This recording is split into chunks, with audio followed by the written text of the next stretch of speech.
Okay, I'm going to show you how to do another type of GCD analysis with probabilistic thresholding this time.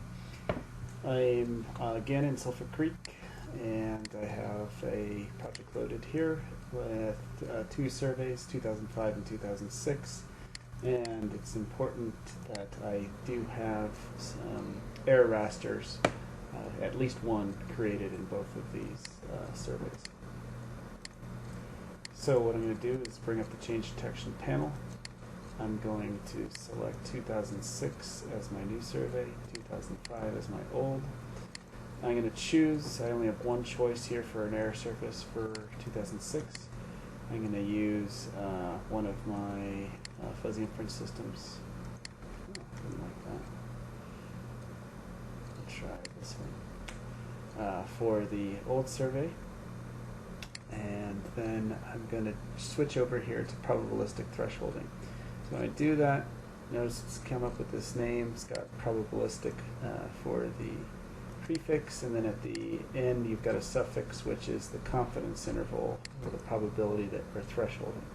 So right now by default this is set to 90, which means that anything with a probability of less than 90% is going to be thresholded out and removed from the analysis.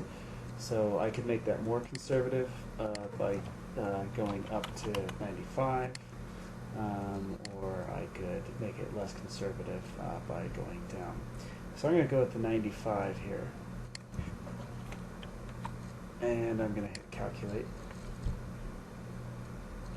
And when I do that, I see that because I've got two spatially variable error surfaces, the propagated errors and the probabilities that threshold, we're not just seeing the middle get cut out like we saw with some of the simpler error surfaces. Instead, we're seeing different pieces of the distribution being pulled out. And then you can see the spatial pattern over here that's produced. In this particular instance, just doing the probabilistic thresholding based on those two things has a pretty dramatic difference on the area and deposition, as well as the volumes of deposition and erosion. So if I go ahead and hit save on this, it will add this in to my table of contents as a permanent raster now. And if I go to browse my results,